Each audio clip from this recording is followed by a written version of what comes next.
Shabbat Shalom, Vorach, nous sommes Parashat Shmot et nous commençons une nouvelle étape dans Am Israël, c'est l'esclavage dans Am Israël. L'esclavage s'est accompagné d'une chute spirituelle très forte et on peut dire qu'elle était attendue. Elle était attendue d'abord qu'on réside en Mitzrayim, en Égypte, qui est le pays le plus tamé, et ils ont atteint les 49 degrés de Touma. Nous voyons aujourd'hui c'est quoi la Touma et comment elle se présente en Israël, en France, en Amérique, des degrés très forts. Et en plus, le fait que les aïeuls sont plus là, Yaakov n'est plus là, Yosef n'est plus là, Reuven, tous les Shvatim, Vayamod Yosef, Vechol Echav, Vechol Adoraou, là, là, finalement, la dégradation, elle était claire.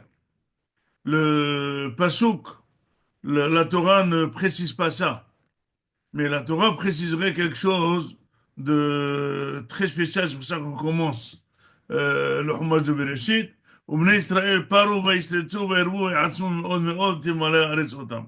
Mais בני ישראל, ils se sont multipliés énormément.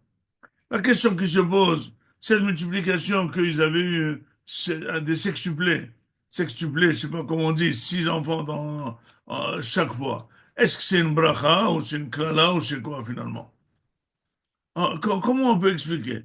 Pourquoi une femme devrait avoir un sextuplé? Pourquoi Sarah n'a pas eu de sextuplé? Pourquoi Rachel l'a pas eu? Pourquoi Léa l'a pas eu? Pourquoi Rachel l'a pas eu? Je n'ai pas compris. Toute maison maintenant, donc chacun va avoir 92 enfants et 108, etc., etc., au lieu de diviser par 6. C'est énorme. Et puis, c'est visible à l'œil nu que c'est quelque chose d'étrange. Tous les Égyptiens ne l'avaient pas. Mais pourquoi Kadosh Baruch Hu a fait ça?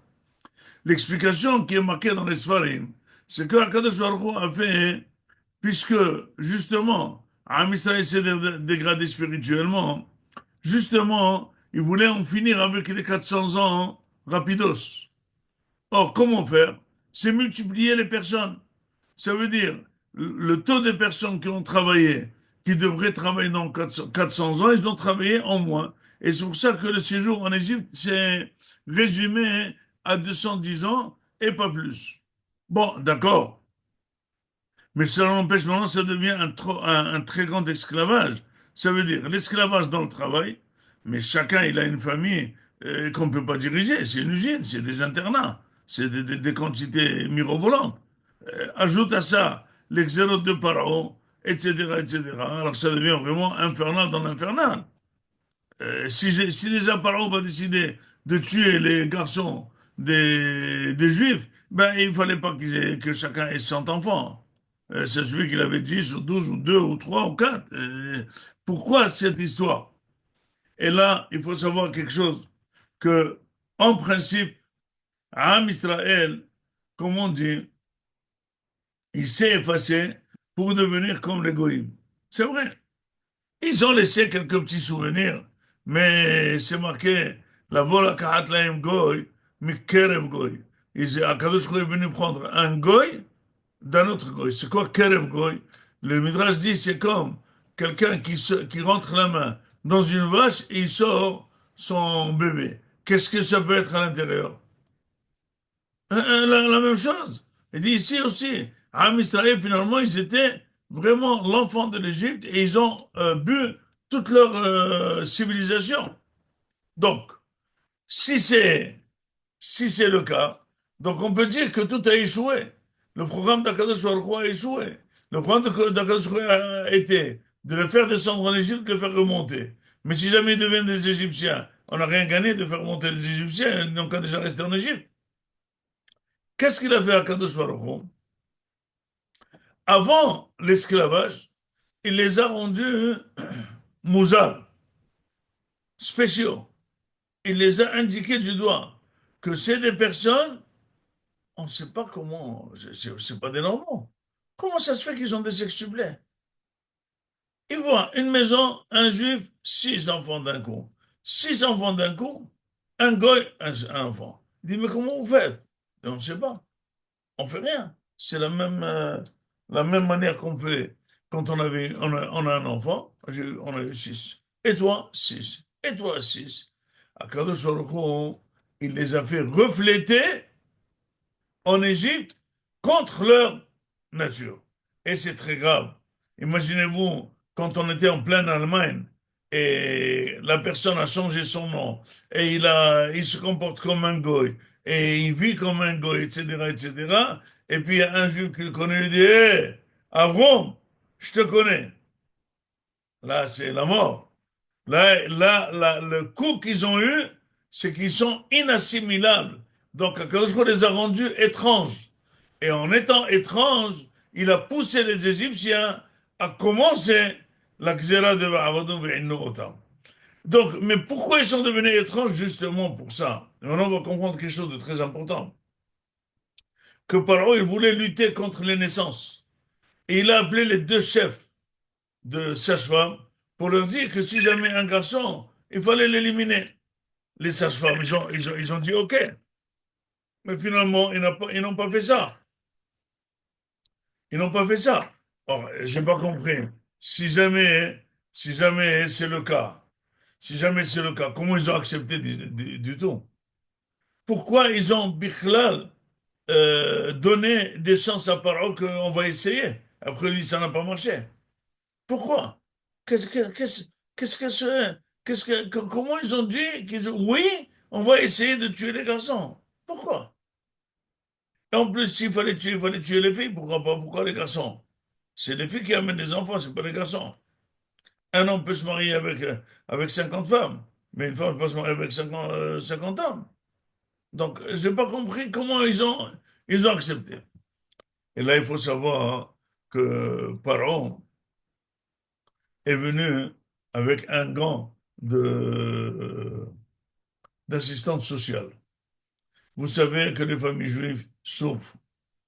Ils souffrent parce qu'ils ont beaucoup d'enfants, ils n'ont pas de quoi les nourrir. Ils ne connaissent même pas leur prénom. Ils sont jetés les enfants comme ça, ils grandissent dans la rue. Et maintenant, nous voulons donner des droits aux enfants israélites. Et nous voulons leur donner des allocations familiales, etc., etc., pour que les parents puissent les faire grandir comme il faut. Et donc, dans leur intérêt, il vaut mieux stopper la natalité. Et là, il ne pouvait pas dire on ne va pas le faire, parce qu'il s'est présenté comme quelqu'un qui cherche l'intérêt des Juifs.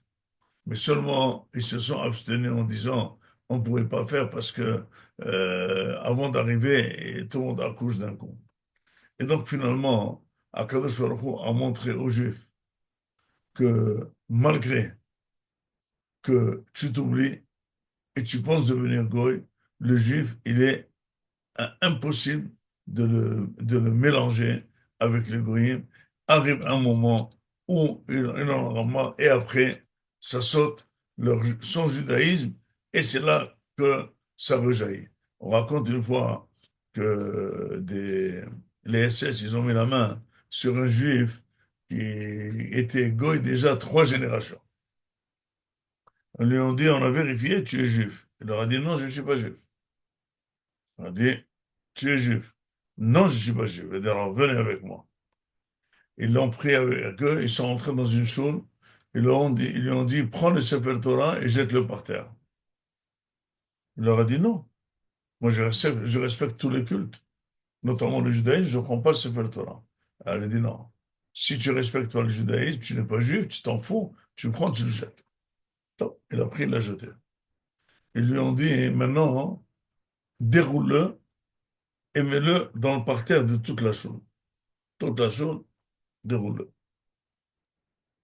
Il a déroulé tout le Sefer Torah sur toute la choule. Ils lui ont dit, maintenant, marche dessus sur sur tout le parchemin. Il leur a dit, ça, je ne ferai pas. Il leur a dit, ça veut dire que tu es juif. Ils ont tiré et ils l'ont tué. Ça veut dire que le juif, c'est vrai qu'il peut oublier son identité.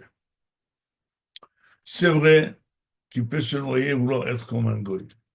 Mais quand le goy veut lui faire oublier son identité, effacer son identité, et il touche son point faible, rejaillit ce judaïsme. Et c'est pour ça qu'un juif s'appelle Benesh Abraham. Abraham Avinu, ça veut dire notre judaïsme, il est inné en nous, il est transmis en nous, on ne peut pas l'éteindre. Et Bezrat Hashem, c'est avec cette petite Gahelet, qu'Akadosh Baruch Hu va faire allumer tous les juifs oubliés, tous les juifs assimilés, tous les juifs non religieux, et on va se rassembler, on va revivre la sortie d'Égypte, qui va être, qui mettra Me'eret Mitzrayim, Arenu Flaot, la Géoula, Hashlema qui va venir, elle va être exactement comme Yetziat Mitzrayim. Shabbat Shalom Mevorach.